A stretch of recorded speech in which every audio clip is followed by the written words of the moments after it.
Hey guys, what's up? It's Josh back again for another YouTube video slash just deck profile, since that's all I upload on my channel.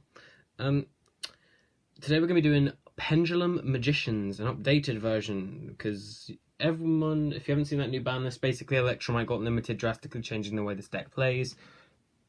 Not really. The game plan is, Triff Gaming stick to the game plan is now dead, but I'm not going to do a ban list discussion video because no one ever watches videos where I just show my face, or just talk. So, in summary, what I think of the ban list is, they didn't hit Firewall, which is stupid. It annoys me they've limited A because I play ABC. And what else? Super Poly's back, which is kind of cool, kind of neat. I'm going to play that in a deck that I'm making and will show later. You will find out about that. So let's get right into this with the main deck. Starting off, you play 3 copies of Harmonizing Magician, the most amazing card in the deck. This card is a tuner. It cannot be special summoned from the extra deck, and also it cannot be used as a fusion, synchro, or Xyz material unless all other materials are magician monsters. This card is a scale 8. That's not really relevant because that's not really the scale 8 you use. Its effect on Pendulum Summon is it can special summon a magician monster from your deck in defense position, but it is banished when it leaves the field, so you'll normally just overlay that magician monster with another magician monster to make something like Time Starter Searcher piece. The next magician you play 3 of is Wisdom Eye.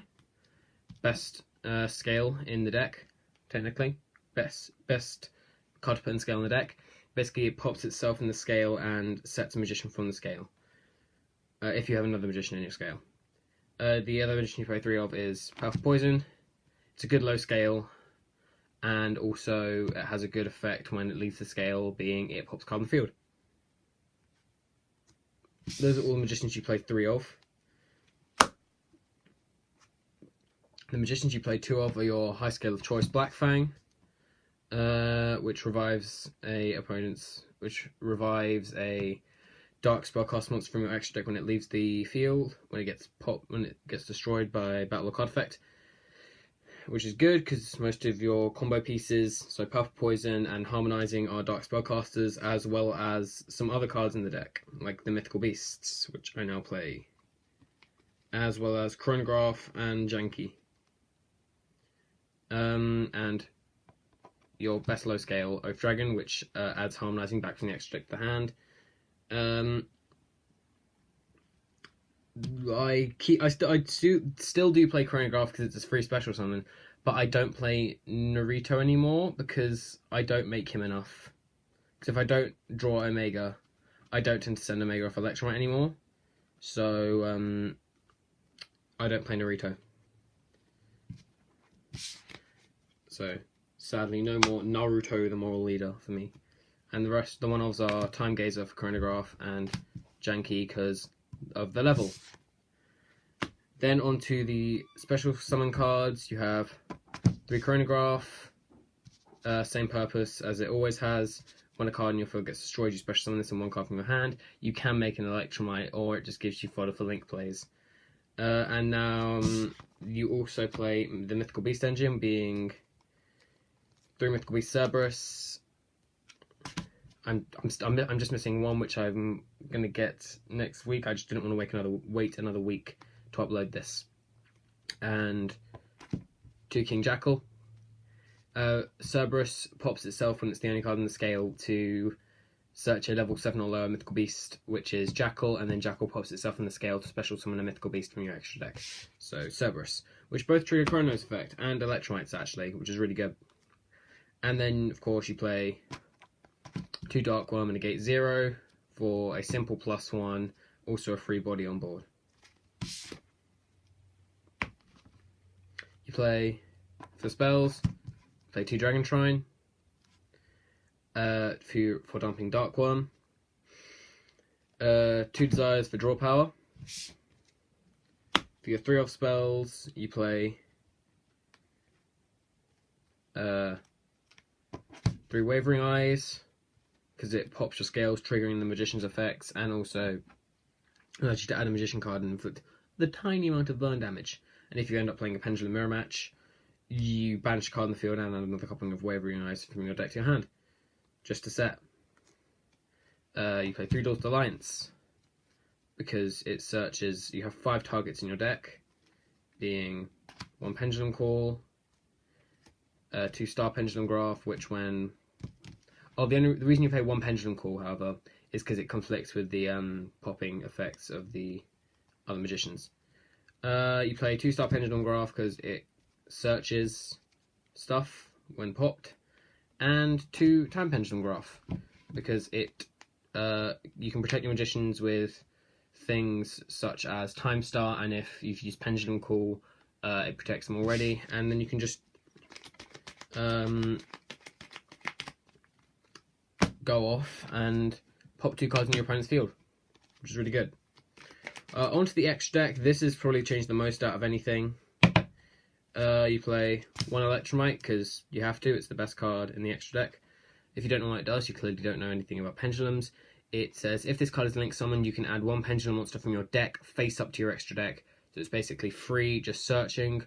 And also, once per turn, you can target 1 other face-up card you control, destroy it, and then add 1 face-up pendulum monster from your extra deck to your hand. So you can just get the monster you sent with the first effect back to your hand.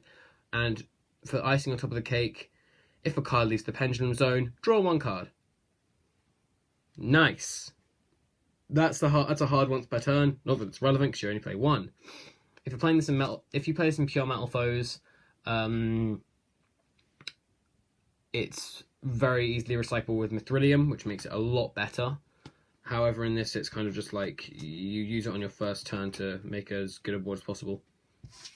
The deck's become much more rank 4 focused because of the banning. Because the original plan was make the Electromite, make a Firewall. You have 3 hours, flood the field with 4 monsters, make a way to Griffin. Link away to Griffin, activate Firewall effect special, overlay, activate Firewall effect special, make Zephyr Metaltron special again with Firewall effect. It was ridiculous. Another Link 2 monster you play is Proxy Dragon for linking away Absolute to make Vortex. Zephyr Metaltron can be used for the same reason, but actually it's normally now just used for your 3 downwards arrows. I'm playing Skuldreg because I want to. It doesn't come up much, but when it does, it's actually very good. It gives you a +1 and allows for a free special summon. For XCs, you play Time Star because it's Time Star. It searches a Dark Spellcaster, so it searches Jackal, Chronograph, and all your magicians except Oath Dragon and Wisdom Eye. And also, if a pendulum card you control will be destroyed in the monster zone or pendulum zone, you can send 1 pendulum monster from your deck to the graveyard instead. So you get the protection. And also allows for Time Pendulum Graph to do 2 pops in your opponent's field instead of 1 on each. Abyss Dweller to shut down graveyard focused decks like Goki and Burning Abyss, because in the current format, which is very undefined, you might go up against a few Burning Abyss matchups. Baguska, because it's really oppressive and it's a rank 4, which is really easy to make in this deck. Being the fact it just switches anything that's not a link monster into defense position, meaning you can't activate their effects. You play a Utopia package, since I can't afford Borreload, and I want to beat over Borreload, basically. Then you play Absolute and Vortex for spinning and negations. And then for Synchros, you play Omega, because it's Omega. It's now at 1 as well, which is good, I guess, because you can't hand loop your opponent for 3, maybe 5 if you're lucky. Unlucky if you're your opponent. But you can't hand loop your opponent anymore as easily. Ignister, because it's Ignister, it's one of the best Pendulum Synchros ever. It is the best Pendulum Synchro. It's like, it just says target. This is a proxy I need to get myself on. It's really annoying. I'm only supporting 2 cards in this deck, but I'm disappointed with myself. I want to get myself an Ignister and Amos Cerberus. And then finally, Supreme King Dragon Clearwing, because he's a Lightning Vortex on summon, and then can split himself back into 2 Dark Worms. Yeah.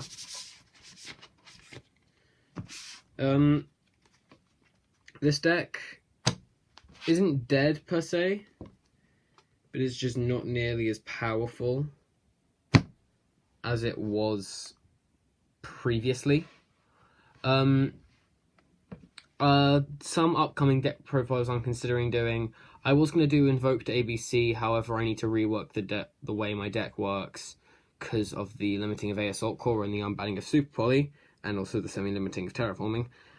And Call by the Grave, which is stupid.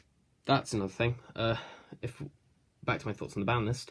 Call by the Grave shouldn't have been limited to 2. It's a bad idea.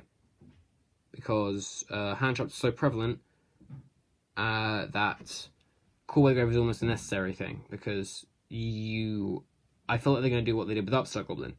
It's not because it's a good card. It is a good card, but you just see it everywhere. It's always either in the main or the side, because a person like me needs to play Call by the Grave because they don't actually have money for hand traps. Whereas some people just play it because they want an answer for hand traps. Which is really frustrating, making my life a lot more difficult. But anyways, thank you for watching. Subscribe, like the video if you want me to do more deck profiles. Leave a comment if you want me to actually do videos where I'm just discussing. And yeah, just like, subscribe, leave a comment, give me feedback. Thank you for watching.